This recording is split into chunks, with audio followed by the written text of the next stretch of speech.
नमस्कार, आप सभी का स्वागत है। आज मेरे साथ मौजूद हैं कुमार पुरुषोत्तम। कुमार पुरुषोत्तम एमपीआईडीसी के एग्जीक्यूटिव डायरेक्टर हैं। उनके पास इंदौर और उज्जैन संभाग का कार्य है।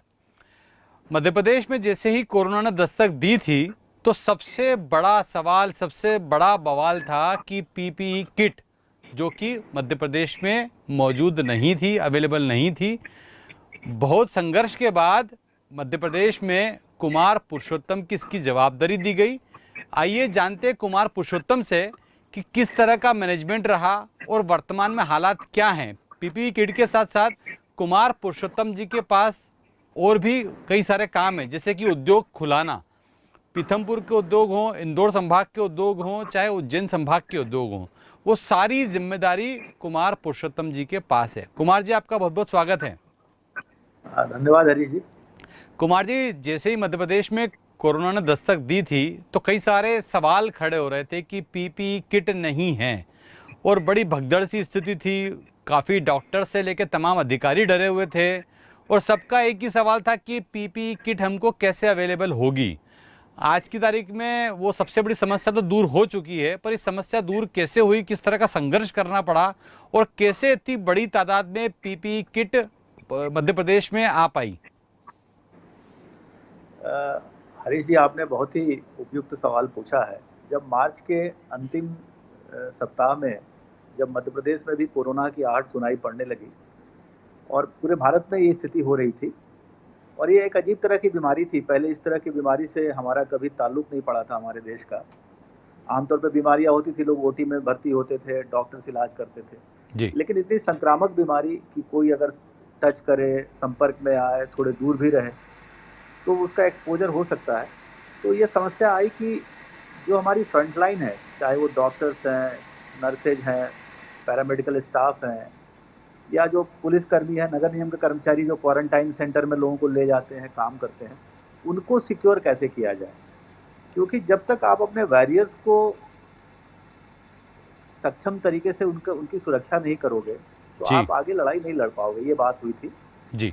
पीपीई किट की बात उस समय, चूंकि चाइना में ये बीमारी फैल चुकी थी, तो वहां से चाइना ने काफी बड़ी संख्या में पीपीई किट का निर्माण शुरू कर दिया था। जी। जब और उस समय कोरोना पूरे वर्ल्ड में फैल चुका था। जी। अमेरिका, स्पेन, इटली, हर जगह फैल चुका था। जी। तो जब इंदौर में केसेस बढ़ने लगे और सारे अस्पतालों को डिफरेंट कैटेगरी में बांटा गया, क्वारंटाइन सेंटर बनाया गया, तो बड़ी संख्या में पीपीई किट की जरूरत थी। शुरू में इंदौर में ज्यादा जरूरत थी। जी। हमारे मुख्य सचिव महोदय थे, उन्होंने ये निर्णय लिया। उस समय स्थिति ये थी कि बाहर से आयात करना संभव नहीं था। जी। पूरे भारत में इसकी कमी थी। पीपीई किट बनाने वाले नहीं के बराबर लोग थे। जी। और ये मैसेज क्लियर था कि आगे बाहर से भी कोई सप्लाई 1 महीने के पहले तो नहीं मिल पाएगी। जी। तो ऐसी स्थिति में फिर ये निर्णय लिया गया कि क्यों ना हमारा जो मैन्युफैक्चरिंग बेस है मध्य प्रदेश का, उसका उपयोग किया जाए। और क्योंकि इंदौर सबसे बड़ा मैन्युफैक्चरिंग हब है मध्य प्रदेश का, जी। तो इस शुरुआती बैठक में तय किया गया कि हम लोग खुद इसके बनाने की तैयारी करें। जी। रिसर्च किया गया, विभिन्न लोगों से बात की गई, डॉक्टर से बात की गई कि किस तरह के किट चाहिए, क्योंकि पहला अनुभव था, किस तरह का प्रोटेक्शन की जरूरत है। निष्कर्ष में ये आया कि एक जो मटेरियल होता है नॉन वूवेन पॉलीप्रोपिलीन, जी। उस मटेरियल से ये बनता है और उसके डिफरेंट, उसकी मोटाई के हिसाब से जीएसएम बोलते हैं, जी। ग्राम पर स्क्वायर मीटर, तो उसके हिसाब से हमें पीपीई किट बनानी है। पहली बात ये थी। बिल्कुल ठीक। उसका जो रॉ मटेरियल था वो भी मध्य प्रदेश में नहीं बनता था, वो गुजरात में बनता था और बैंगलोर में होता था। ओके। और तो सबसे बड़ी बात थी कि रॉ मटेरियल का इंतजाम करें और सही फिर है। यहाँ की कंपनियों को तैयार करें। तो सबसे पहले हमने इंदौर में, क्योंकि रेडीमेड गारमेंट का हब है ये, बिल्कुल। टेक्सटाइल का भी हब रहा है, जी। तो हमने जो पीथमपुर की कंपनी है प्रतिभा सिंटेक्स से बात की। उनके लिए भी नया काम था। हमने उनको ये इंश्योर किया कि आपको हर तरह का सपोर्ट जो सरकार दे सकती है, इवन कच्चा माल मंगवाने में, सर्टिफिकेशन कराने में, हम सब कुछ करेंगे, हैंड होल्डिंग करेंगे आपकी, आपको हम अकेले नहीं छोड़ेंगे। जी। ये मुख्य सचिव महोदय के बड़े स्पष्ट निर्देश थे कि चूंकि हमें जरूरत है और स्थानीय कंपनी कम पैसे में दे सकती है, तुरंत उपलब्ध करा सकती है, तो हमें इनको यहीं से बनवाना एक ही ऑप्शन है हमारे पास। हम लोगों ने रॉ मटेरियल मंगवाया, डॉक्टर से बात की। उन्होंने कहा, क्योंकि उनमें भी अगर सिक्योरिटी के संबंध में जो ड्रेस बन रही है वो जी। अच्छी हो, ये भाव होना चाहिए था। तो बात आई कि इसका सर्टिफिकेशन कराया जाए। तो सर्टिफिकेशन के लिए भारत सरकार की तय, जैसे DRDO जिसको आप जानते हैं, डिफेंस रिसर्च डेवलपमेंट ऑर्गेनाइजेशन, जी जी उसकी एक शाखा ग्वालियर में है जो DRDE के नाम से, डिफेंस रिसर्च डेवलपमेंट इस्टेब्लिशमेंट। जी तो यहाँ से एक उसका सैंपल तैयार कराया गया, उसको वहाँ भेजा गया DRDE ने अपने सारे प्रेशर टेस्ट उस पर किए और 2 तरह के सूट को उन्होंने सर्टिफाई किया। एक कहा कि जो टॉप कैटेगरी का सूट है जो उनके लिए है जिनका डायरेक्ट एक्सपोजर पेशेंट के साथ है, मतलब डॉक्टर्स और पैरामेडिकल स्टाफ, जो और 1 to 1 में रहते हैं पेशेंट के साथ में। 1 to 1 में रहते हैं जी उसमें हाईएस्ट लेवल का प्रोटेक्शन चाहिए होता है। जी और सेकंड वो जिनका डायरेक्ट नहीं है लेकिन वो पेरीफेरी में तो रहते हैं, जैसे पुलिसकर्मी हैं, जी म्युनिसिपल कॉर्पोरेशन के लोग हैं, जी या अन्य अधिकारी हैं जो फील्ड में घूम रहे हैं। जी ये दोनों कैटेगरी के सूट को सर्टिफाई किया उन्होंने। बिल्कुल ठीक। और एक बार जब सर्टिफिकेशन हो गया तो हमारे उस समय लॉकडाउन था, बिल्कुल तो ठीक। हमने उनको स्पेशल अनुमति दी और उनको कहा कि आप अपने कैंपस में लोगों को रखिए। अच्छी बात यह थी कि उनके कैंपस में ऑलरेडी हॉस्टल्स बने हुए थे। तो उस लॉकडाउन में हमने 300 लोगों के साथ ये काम शुरू किया और उसमें सबसे ज़्यादा महिलाएं थी। आपको ये आश्चर्य होगा कि सबसे ज़्यादा काम करने वाली महिलाएं थी। जो बेसिक प्रोटेक्शन है वो सैनिटाइजेशन, क्लीनिंग, वो सब, मास्क, वो सब हमने ध्यान में रखा और प्रोडक्शन शुरू किया। और सबसे अच्छी बात ये हुई कि ये प्रोडक्शन जो है हम शुरुआती दिनों में ही 2000 पर डे का प्रोडक्शन करने लगे और 1 महीने बाद हम पर डे 12,000 का प्रोडक्शन कर रहे थे, जो हमारी ज़रूरत के हिसाब से पर्याप्त था, ज़रूरत से ज़्यादा ही था। धीरे धीरे और भी कंपनियां आगे आई, सबने काम शुरू किया। जैसा कि आपने अभी खबरों में पढ़ा होगा कि India 2 lakh kit per day बना रहा है। बिल्कुल लेकिन ठीक। शुरुआती दौर में हरीश जी, जब ये कहीं नहीं बन रहा था, उस समय हम 12,000 किट पर डे बना रहे थे, बड़ी मध्य बात। प्रदेश की पूरी जरूरतों को पूरा कर रहे थे। और आपने देखा होगा कभी भी पूरे प्रदेश में ये समस्या नहीं आई कि हमारे स्टाफ के पास PPE किट नहीं है। बिल्कुल ठीक। नहीं, पर ये जो शुरुआत दौर था तो पीपीई किट को लेके ही सबसे ज़्यादा मारामारी थी। तो जैसे ही ये बनना चालू हुई तो कितनी डिमांड थी मध्य प्रदेश में, कितनी इसकी डिमांड थी और अभी की परिस्थिति क्या है? अभी कितनी डिमांड और है? क्या अभी पेंडिंग है और बनने की ज़रूरत है कि पर्याप्त है जो जितनी बन रही है मध्य प्रदेश में? हरीश जी, जो PPE किट होता है ये डिस्पोजेबल होता है। आप बिल आज का जो प्रोडक्शन आपका हुआ वो कल ये उपयोग में नहीं आएगा, नहीं आपको पर डे आएगा। देना होगा। जी इंदौर में आज की तारीख में हमारी खपत जो है वो पर डे 3,500 से 4,000 है। जी तो हम लोगों ने एक 15,000 किट का एक स्टॉक बनाया हुआ है। उसके अलावा 3,500 से 4,000 किट हम पर डे लेते हैं। तो हमारे पास एक रिजर्व स्टॉक है, प्लस डेली की बहुत बढ़िया। जरूरतों को पूरा करने के लिए भी हम उपलब्ध कराते हैं। पूरे प्रदेश में अभी डिमांड 10 से 12,000 है। आज की तारीख में हमारी प्रोडक्शन प्रतिभा के अलावा और भी कंपनियों को जोड़ा गया है। जी इसमें इंदौर की अन्य कंपनियां भी हैं। जी बुधनी की हमने वो ट्राइडेंट कंपनी, बहुत बड़ी कंपनी है, उसको भी जोड़ा। तो जी आज की तारीख में मध्य प्रदेश में मुझे लगता है कि पर डे 25,000 से ज़्यादा बनाने की कैपेसिटी है, जबकि हमारी ज़रूरत 12 से 13,000 से ज़्यादा नहीं है। बड़ी बात। कुमार जी, इसके अलावा आपके पास एक अहम जिम्मेदारी और है, उद्योग खुलवाना। चूँकि आप खुद एग्जीक्यूटिव डायरेक्टर हैं और आपको पता है कि आए दिन मज़दूरों को लेकर हम रोज़ पढ़ रहे हैं कि मज़दूर लेटे हुए थे। अभी हाल ही मध्य प्रदेश में मज़दूर आ रहे थे, वो ट्रेन के नीचे कुचले गए, वो वहाँ पे आराम कर रहे थे, सो रहे थे। मध्य प्रदेश के मुख्यमंत्री ने मुआवजा भी उनको दिया।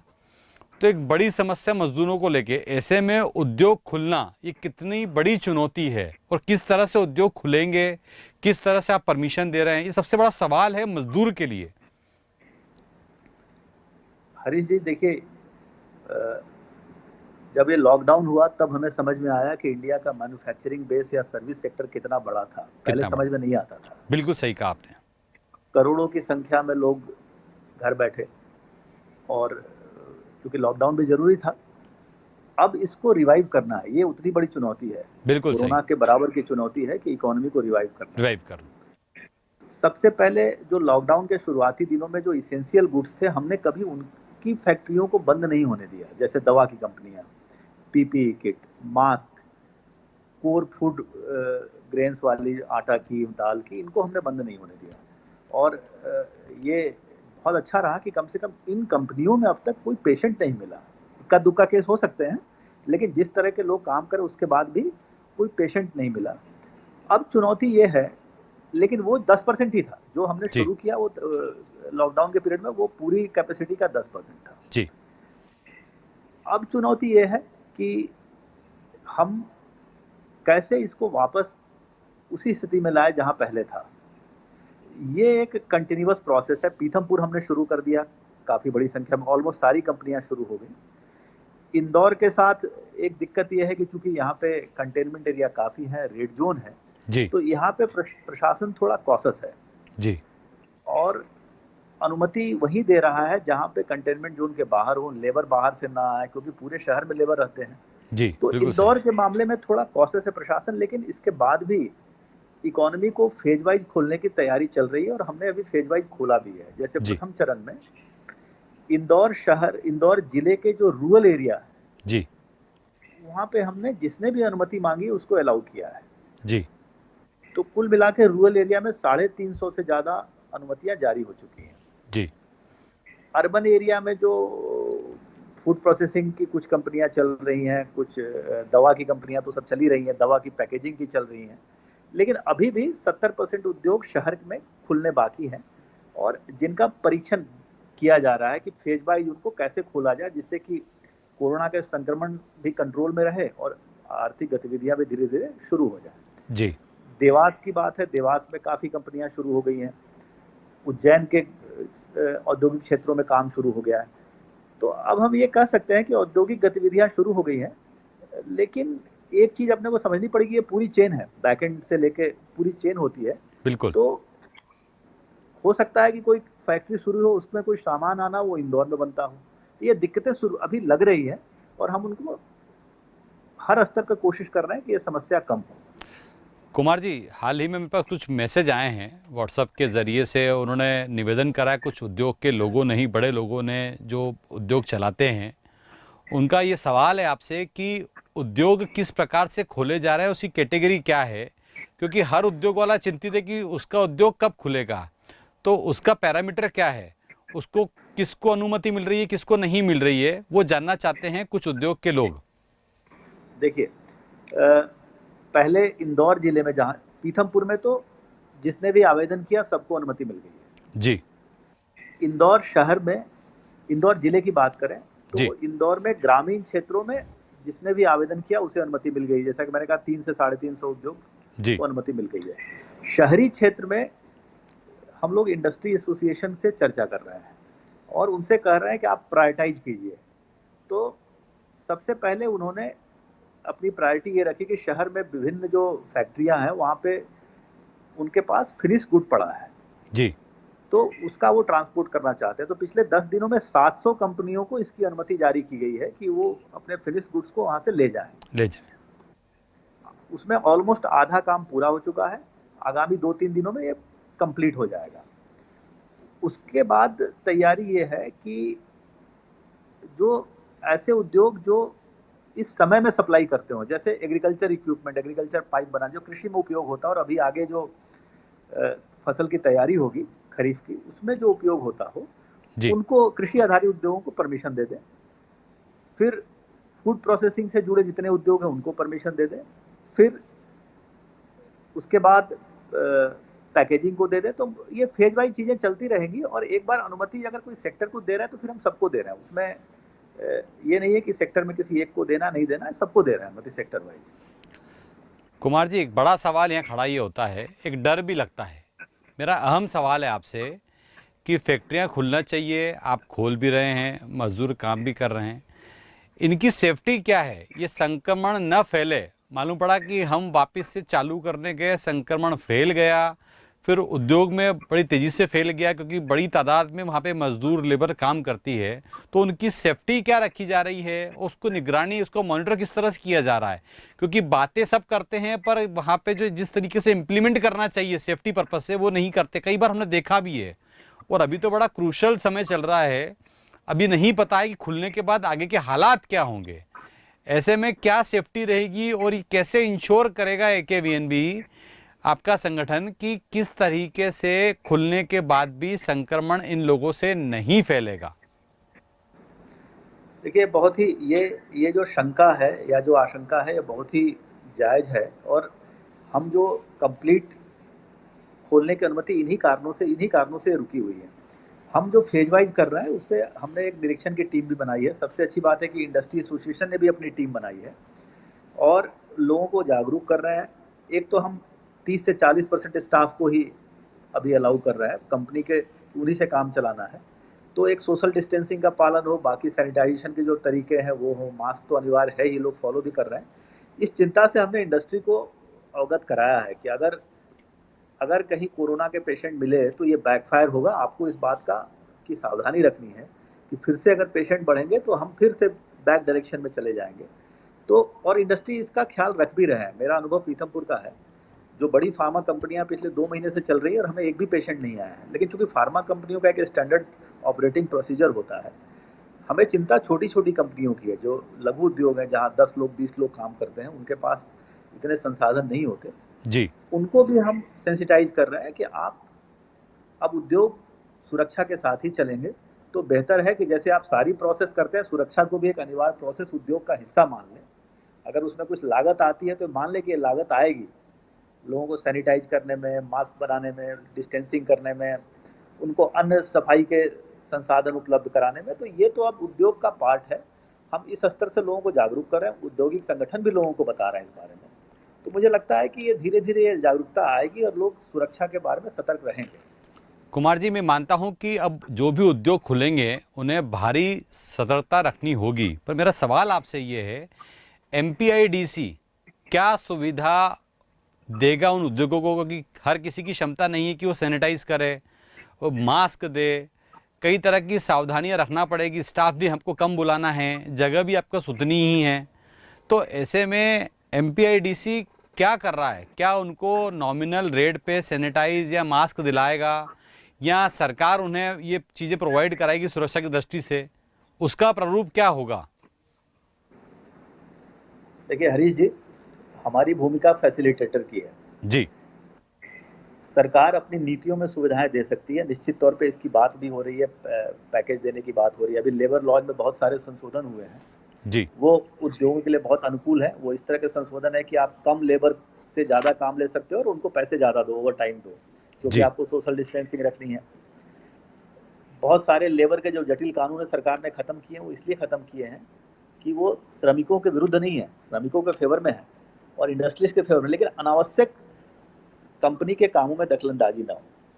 डायरेक्ट तौर पे हम मास्क और ये तो उपलब्ध नहीं कराएंगे और न किसी ने मांग की है। आमतौर पे जो कंपनियां हैं, जब भले ही वो छोटी हों, तो उनके पास 10-12 का सपोर्ट स्टाफ है, वो मास्क और सैनिटाइजर में कोई बहुत खर्च नहीं होता है, वो सक्षम भी और किसी ने मांगा भी नहीं है।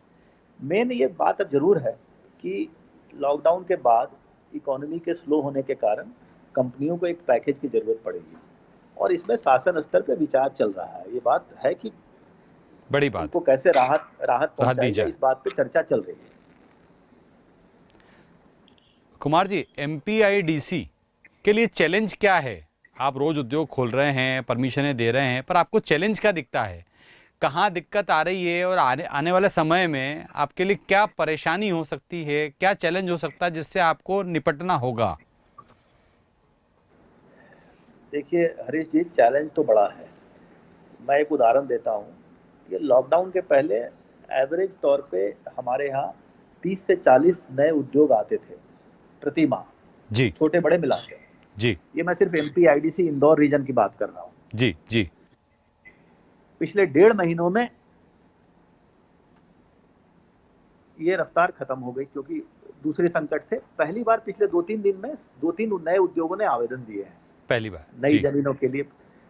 जी, ये लॉकडाउन के बाद ये हमारे लिए एक चैलेंज भी है और एक अपॉर्चुनिटी भी है, क्योंकि जैसा आप सुन रहे हैं कि चाइना से बहुत सारे जो कंपनियां हैं अपना बेस चेंज करना चाहती हैं। बिल्कुल, भारत उनके लिए एक बहुत बड़ा अवसर हो सकता है और मध्य प्रदेश तो खासकर हो सकता है, क्योंकि मध्य प्रदेश के साथ एक एडवांटेज ये है कि ज़मीन बहुत सस्ती है यहाँ पे, पानी की कोई कमी नहीं है आज की तारीख में, बिजली की कोई कमी नहीं है, अपेक्षाकृत औद्योगिक शांति है यहाँ पे।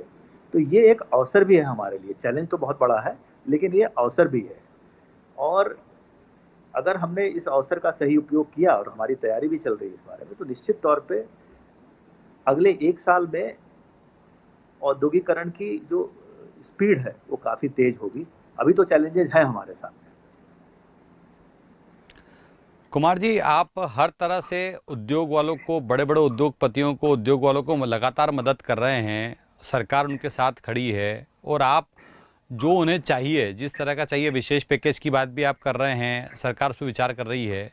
मेरा सीधा सवाल आपसे है कि मध्य प्रदेश मुख्यमंत्री राहत कोष में ये बड़े बड़े उद्योग वालों ने कुछ राहत के लिए राशि दी है? राशि अगर दी है तो कितनी राशि है वो, जो कि मध्य प्रदेश में मुख्यमंत्री राहत कोष के माध्यम से उन लोगों तक उस राशि का उपयोग हो जो कि वाकई में लोगों को, आम लोगों को ज़रूरत है, उसकी, उस राशि की ज़रूरत है? हरीश जी, ये बहुत ही आपने सही प्रश्न उठाया, और मुझे बताते खुशी है कि मेरे रीजन में जो इंदौर उज्जैन संभाग है, जी। उसमें लगभग 16 करोड़ रुपए की राशि उद्योगपतियों ने स्वेच्छा से दी है। सिर्फ, मतलब कई बार तो ऐसा हुआ कि सिर्फ एक फोन कॉल पे हमने 2 लोगों को बताया कि इस संकट की घड़ी में सरकार चाहती है कि आप मुख्यमंत्री राहत कोष में कुछ अपना योगदान करें, जो भी आपकी इच्छा हो। लोगों ने आगे बढ़ के दिया। आप समझ लीजिए कि कुल 40 उद्योगपतियों ने 16 करोड़ की राशि दी है, जो मेरे नॉलेज में है। हो सकता है जी। इससे ज्यादा भी लोगों ने दी हो, सीधे ही दी हो। और 3 से 4 करोड़ की सामग्री दी है, जैसे पीपी किट, मास्क, सैनिटाइजर, इसकी। और ये लगातार, जैसे मैं पीथमपुर में, मैंने उद्योगपतियों से आह्वान किया कि आप यहाँ उद्योग चलाते हैं तो आप ये इंश्योर करें कि पीथमपुर के हर व्यक्ति के पास मास्क हो। मास्क हो। पिछले पिछले 3 दिनों से 1.25 लाख मास्क बढ़ चुके हैं। 2.5 लाख मास्क बांटने का हमारा टारगेट है। बड़ी 2.5 लाख बात। की पॉपुलेशन है पीथमपुर की, चाहे वो लोग उद्योग में काम करते हो या नहीं नहीं करते हो। पूरे पीथमपुर कस्बे की बात कर रहा हूँ, छोटा बड़े मिला के। तो जी। हम अगले 7 दिनों में 2.5 लाख मास्क हर व्यक्ति को बांट देंगे। लोगों ने, कॉर्पोरेट ने खाने पीने के पैकेट्स लगातार यहाँ भेजे। आइशर कंपनी ने 15-20 दिन तक लगातार 3,000 पैकेट यहाँ नगर निगम को दिया है, बड़ी बात। हम लोगों के आह्वान से। जी। पीथमपुर में मजदूरों के लिए उन्होंने सुविधा उपलब्ध कराई है। जी। तो हम ये कह सकते हैं कि जैसे समाज के दूसरे तबके ने इस लड़ाई में सरकार का सहयोग किया है, औद्योगिक जगत भी इसमें पीछे नहीं रहा है। उन्होंने भी बढ़ चढ़ कर योगदान दिया है। और सिर्फ इस रीजन से अगर आप बोले तो सामग्री और राशि मिला के 20 से 22 करोड़ रुपए की मुख्यमंत्री राहत कोष में लोगों ने दी है। कुमार जी, लगता नहीं आपको कि आप ऋणी हो गए उन लोगों के, जिन लोगों ने इतनी बड़ी तादाद में 20-22 करोड़, कोई एक छोटी मोटी राशि नहीं होती है, कोई छोटी मोटी मदद नहीं होती है, पर आपको लगता नहीं है कि आप उन लोगों के ऋणी हो गए हो? अब आपकी बड़ी जिम्मेदारी है, बड़ी जवाबदेही है कि उनको हर तरह से सहयोग करना, उनको आउट ऑफ द वे जाकर के उनको मदद करना, ताकि उनको उद्योग उनका वापस से उठ सके। क्योंकि देश के लिए बहुत बड़ा चैलेंज है ये कि वापस से उद्योग कैसे उठेंगे, इसको लेकर के बहुत बड़ा विचार मंथन भी चल रहा है। कई लोग इस पर विचार भी कर रहे हैं, कई लोग पॉलिसी बना रहे हैं कि हम वापस इसको कैसे सिस्टम में ला पाएंगे, वापस ये साइकिल कैसे चलेगी। ऐसे में इतना बड़ा योगदान, और वो लोग, आप मानते हो उसको कि कहीं ना कहीं आप ऋणी हो गए उन लोगों के कि एक दुख भरे संकट में, महामारी के संकट में इतनी बड़ी राशि का योगदान? हरीश जी, हम लोग उस हर व्यक्ति के ऋणी है जिसने इस लड़ाई में योगदान दिया है। और मेरा कहने का आशय यही है कि औद्योगिक जगत भी इसमें पीछे नहीं है। हम उनकी, उद्योगों की जरूरत ये सबसे ज्यादा इसलिए है कि वो राजस्व में तो योगदान देते ही हैं, जी। सबसे अधिक एम्प्लॉयमेंट क्रिएट करते हैं। तो जो उनके कारण लोगों को रोजगार मिलता है, तो उनको अपने कार्य करने में दिक्कत ना हो, इसका हमने हमेशा ख्याल रखा है और हम हमेशा करते रहेंगे। निश्चित तौर पे हम आभारी हैं उन उद्योगों के जिन्होंने संकट की घड़ी में शासन को मदद की है। कुमार जी, आपकी अपील या आप किस तरह का सहयोग चाहते हैं उद्योग वालों से? मैं टीवी चैनल के माध्यम से उन तक आपकी बात पहुंचाने का प्रयास करूंगा कि कई उद्योग वाले चिंतित हैं, कई लोगों को चिंता है कि आगे क्या होगा। आपकी क्या अपील है और आप क्या सहयोग चाहते हैं उद्योग वालों से, चाहे वो बड़े उद्योग वाले हों चाहे छोटे उद्योग वाले हों, कैटेगरी वाइज आप क्या चाहते हैं? किस तरह की अपील है, किस तरह का सहयोग चाहते हैं आप? हरीश जी, देखिए, पिछले 3-4-5 सालों में शासन का ये उद्देश्य रहा है कि उद्योग के कामों में कम से कम हस्तक्षेप शासन या प्रशासन का हो।